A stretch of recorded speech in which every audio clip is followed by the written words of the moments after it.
Hi மக்களே, 5 நிமிஷ அறிவியலுக்கு உங்க எல்லாரையும் வரவேற்கிறேன். இன்னைக்கு நாம உலகத்தோட உச்சிக்கே ஒரு பயணம் போக போறோம். அங்க ஒரு பயங்கரமான மர்மம் நமக்காக காத்துக்கிட்டு இருக்கு. யோசிச்சு பாருங்க, பூமிக்கு அடியில இருந்து ஏதோ ஒண்ணு பயங்கர சத்தத்தோட வெடிச்சு சிதறுது. வாங்க, அது என்னன்னு நாம சேர்ந்து கண்டுபிடிக்கலாம். நம்மளோட இனிய தேடலோட மையமே இந்த கேள்விதான். சும்மா கற்பனை பண்ணி பாருங்களேன். 2014ல ஒரு ஹெலிகாப்டர் குழு மேல இருந்து பறந்துட்டு இருக்கும்போது திடீர்னு தரையில கண்ணு கிட்டின தூரம் வரைக்கும் ஒரு ராட்சத பள்ளம். அது எப்படி உருவாச்சு, எங்க இருந்து வந்துச்சுன்னு யாருக்குமே ஒரு துப்பும் கிடைக்கல. ஒரே குழப்பம்தான். நம்ப முடியுதா உங்களால? அந்த முதல் பள்ளம் சரியா 150 அடி ஆழம். அதாவது ஒரு 15 மாடி பில்டிங்கே முழுசா உள்ள அமுக்குற அளவுக்கு பிரம்மாண்டமா இருந்திருக்கு. இத பார்த்த விஞ்ஞானிகளுக்கு ஒரு நிமிஷம் தலை சுத்திடுச்சு. இது ஏதோ சாதாரண விஷயம் இல்லைன்னு மட்டும் அவங்களுக்கு அப்போவே நல்லா புரிஞ்சிருச்சு. ஆர்க்டிக் சூழலியலாளர் சூசன் நடாலி சொன்ன இந்த வார்த்தைகளை கேட்டாலே புரியும் விஞ்ஞானிகள் எந்த அளவுக்கு அதிர்ச்சியில இருந்தாங்கன்னு.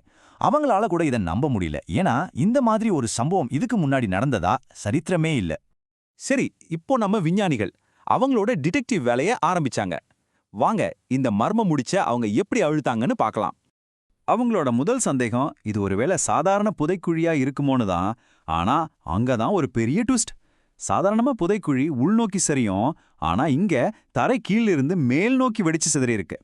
கிட்டத்தட்ட 1 கிலோமீட்டர் தூரத்துக்கு பாறையும் பனிக்கட்டியும் தூக்கி வீசப்பட்டிருக்கு. அப்பதான் உங்களுக்கு உறுதியா தெரிஞ்சது, இது புதைக்குழி கிடையாது, விண்கல் தாக்குதலும் கிடையாதுன்னு.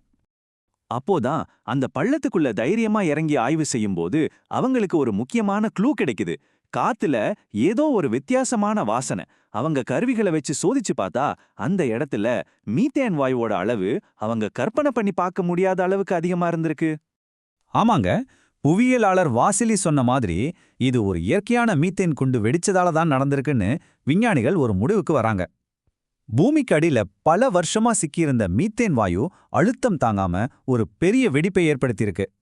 சரி, இந்த மீத்தேன் குண்டு எப்படி உருவாச்சு? அதுக்கான பதில் அந்த உறைஞ்சு போன நிலத்துக்குள்ளேயே ஒளிஞ்சிருக்கு. வாங்க, அந்த ரகசியத்தை நாமளும் கொஞ்சம் தோண்டி பார்ப்போம்.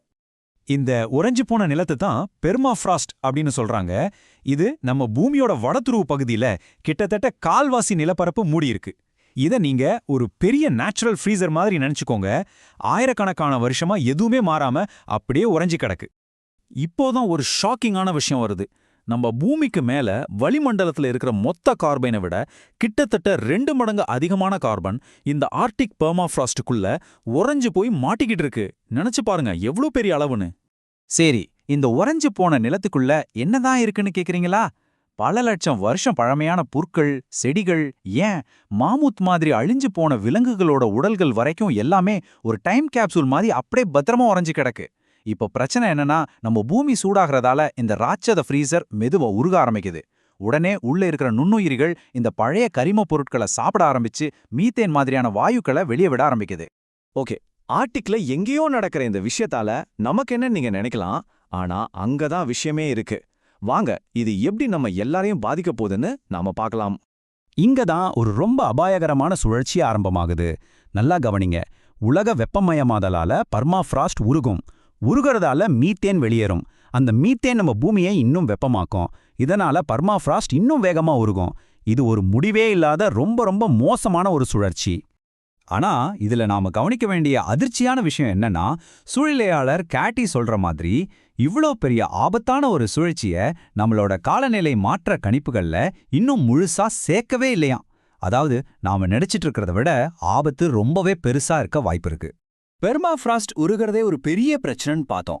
ஆனா இப்போ விஞ்ஞானிகள் அதை விட ஒரு பெரிய பூதத்தை பூமிக்கு அடியில கண்டுபிடிச்சிருக்காங்க.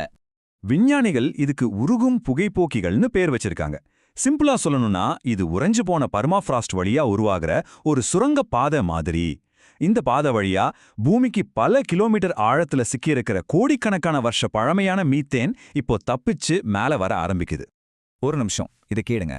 நம்ம வளிமண்டலத்துல இப்ப இருக்கிற மீத்தேனை விட கிட்டத்தட்ட 250 மடங்கு அதிக மீத்தேன் ஆர்டிக் பகுதிக்கு அடியில புதைஞ்சு கிடக்குதுன்னு ஒரு கணக்கு சொல்லுது.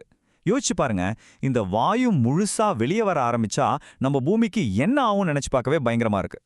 சரி, இந்த பிரம்மாண்டமான மாற்றங்களால முதல்ல பாதிக்கப்படுறது யாரு தெரியுமா? வேற யாரும் இல்ல, அங்க வாழ்ற மக்கள் தான். அவங்க என்ன மாதிரியான பிரச்சனைகளை எல்லாம் சந்திக்கிறாங்கன்னு வாங்க பார்க்கலாம். பல தலைமுறையா அந்த உறைஞ்சு போன நிலத்தை நம்பி அவங்க கட்டின வீடுகள், போட்ட சாலைகள் எல்லாமே இப்ப மெதுவா உடையவும் மூழ்கவும் ஆரம்பிக்குது. அவங்க உணவை சேமிச்சு வைக்கிற பாரம்பரிய பனி பாதாள அறைகள் உருகி உணவெல்லாம் வீணாகுது. பல கடலோர கிராமங்கள் கொஞ்சம் கொஞ்சமா கடலுக்குள்ள போயிட்டு இருக்கு. மொத்தத்துல அவங்களோட ஒட்டுமொத்த வாழ்க்கை முறையே தலைகீழா மாறிடுச்சு. இந்த இனுப்பியாக் வேட்டைக்காரர் சொல்றத கேளுங்க. அவங்க 1000 வருஷமா சின்ன சின்ன மாற்றங்களுக்கு தங்களை பழக்கப்படுத்திக்கிட்டு வாழ்ந்திருக்காங்க. ஆனா இப்ப நடக்கிற இந்த மாற்றம் அவங்களால தனியா சமாளிக்க முடியாத அளவுக்கு ரொம்ப வேகமாவும் பெருசாவும் இருக்கு.